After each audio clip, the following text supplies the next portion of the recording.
ఎన్టీఆర్ జిల్లాలోని వీరులపాడు గ్రామంలో విషాద ఘటన చోటు చేసుకుంది. గ్రామానికి చెందిన శీలం జాహ్నవి కంచకచర్లలోని శ్రీ చైతన్య స్కూల్లో 10వ తరగతి చదువుతున్న విద్యార్థిని గుండెపోటుతో మృతి చెందింది. ఇటీవల గ్యాస్ట్రిక్ సమస్యతో చికిత్స పొందుతున్న ఆమె ఇంట్లో అకస్మాత్తుగా కుప్పకూలగా ఆసుపత్రికి తరలించినప్పటికీ వైద్యులు మృతి చెందినట్లు నిర్ధారించారు. చిన్న వయసులోనే ఆమె మృతి చెందడంతో గ్రామంలో విషాదం నెలకొంది. శ్రీ సత్యసాయి జిల్లా కదిరిలోని ప్రసిద్ధ శ్రీ లక్ష్మీ నరసింహస్వామి ఆలయంలో బ్రహ్మోత్సవాలు అంగరంగ వైభవంగా నిర్వహించబడుతున్నాయి. శ్రీదేవి భూదేవి సమేత వసంత వల్లభరాయుడి కళ్యాణోత్సవం వేద పండితుల మంత్రోచ్చరణలు మంగళ వాయిద్యాల నడుమ ఘనంగా జరిగింది. ఈ వేడుకను తిలకించేందుకు భక్తులు భారీ సంఖ్యలో తరలివచ్చారు. స్వామివారి కళ్యాణోత్సవానికి ప్రభుత్వం తరపున మంత్రి సవితమ్మ పట్టు వస్త్రాలు సమర్పించగా ఎమ్మెల్యే పరిటాల సునీత, కదిరి ఎమ్మెల్యే కందికుంట వెంకటప్రసాద్ సహా పలువురు ప్రముఖులు ఈ కార్యక్రమంలో పాల్గొన్నారు. వనపర్తి జిల్లా కొత్తకోట మున్సిపాలిటీ నూతన పాలక మండలి పదవి స్వీకరణ కార్యక్రమంలో వంగ మధుసూదన్ రెడ్డి పాల్గొన్నారు. ఆయన చెప్పారు, కాంగ్రెస్ పార్టీపై నమ్మకంతో కార్యకర్తల సహకారంతో విజయం సాధించాము. ఈ విజయం బాధ్యతను పెంచింది. ప్రతి కౌన్సిలర్, చైర్మన్ జవాబుదారీతనంతో పనిచేయాలని ఆయన సూచించారు. వికారాబాద్ జిల్లా అనంతసాగర్ గ్రామంలో టాస్క్ ఫోర్స్ పోలీసులు అనుమానితులపై దాడులెత్తి నిర్వహించడం జరిగింది. అనంతరాముల ఇంట్లో నాటు తుపాకీ స్వాధీనం చేసుకోగా మరో అనుమానితుడు మలకయ్య సమీప గ్యాస్ టవర్ వైపు పరారు కావడంతో పోలీసులు తాళం పగలకొట్టి ఇంటిని సోదా చేశారు. సోదాలో ఏ ఫలితాలు లభించకపోయినా నాటు తుపాకీతో పాటు అనంతరాముల్ని అదుపులోకి తీసుకుని కులకచెర్ల పోలీసులకు అప్పగించారు.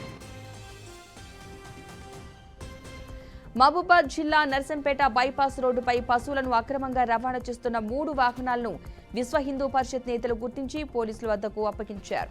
పోలీసులు కేసు నమోదు చేసి వాహనాలను స్టేషన్కు తరలించి విచారణ చేపట్టారు.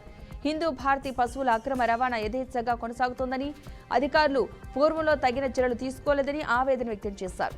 నిబంధనలు పట్టించుకోకుండా పశువులను వాహనాల్లో రవాణా చేయడం దుర్మార్గమని చెప్పుకొచ్చారు. తిరుమలలో శ్రీవారి సాలకట్ల తెప్పోత్సవాల్లో 3వ రోజైన శ్రీదేవి భూదేవి సమేత శ్రీ మలయప్ప స్వామివారు తెప్పపై ఘనంగా విహరించారు. సాయంత్రం 6 గంటలకు ఊరేగింపు ప్రారంభమై భక్తులకు 3 సార్లు దర్శనం ఇచ్చారు. పుష్కరిణి చుట్టూ ఏర్పాటు చేసిన దశావతారాలు, విద్యుత్ దీప అలంకరణలు ప్రత్యేక ఆకర్షణగా నిలిచాయి. ఇక కార్యక్రమంలో టీటీడీ అధికారులు మరియు బోర్డు సభ్యులు పాల్గొన్నారు. వైసీపీ ఎమ్మెల్సీ తోట త్రిమూర్తులు మండపేటలో కూటమి ప్రభుత్వంపై ఘోర విమర్శలు చేశారు. కూటమి ప్రభుత్వాన్ని సూటిగా విమర్శిస్తూ కాసుల వేటను ప్రాధాన్యంగా పెట్టి ప్రజల సంక్షేమం, రక్షణ పట్ల పట్టించుకోవడం లేదని అన్నారు. మండపేటలో వరుస పేలుళ్లు, బాణసంచా కేంద్రాలు ప్రమాదకరంగా మారిన సందర్భాల్లో మాత్రమే హడావిడి జరుగుతుందని, తదుపరి చర్యలు శూన్యంగా ఉంటాయని ఆయన ఆందోళన వ్యక్తం చేశారు. కర్నూలు జిల్లా కోసిగి మండలంలో టైలర్స్ డే సందర్భంగా టైలర్స్ యూనియన్ నాయకులు ప్రభుత్వానికి తమ డిమాండ్లను కేక్ కట్ చేయడం జరిగింది. గుర్తించినందుకు వారు టైలర్స్ వ్యక్తి సమస్యలపై ఆందోళన వ్యక్తం చేసి ప్రత్యేక సంక్షేమ బోర్డు ఏర్పాటు, పింఛన్ సౌకర్యాలు, ఇళ్ల ఏర్పాటు వంటి నిర్ణయాలు తీసుకోవాలని కోరారు. నంద్యాల జిల్లా చాగలమర్రి శ్రీ భారతీ విద్యా మందిరంలో జాతీయ సైన్స్ దినోత్సవం ఘనంగా జరిగింది. ఎంఈఓలు శేషశైలరెడ్డి, న్యామతుల పాల్గొని సివి రామన్కు నివాళులర్పించారు. ఇక విద్యార్థుల్లో శాస్త్రీయ స్పృహ పెంచాలని పిలుపునిస్తూ పాల్గొన్న వారికి బహుమతులు పంపిణీ చేశారు.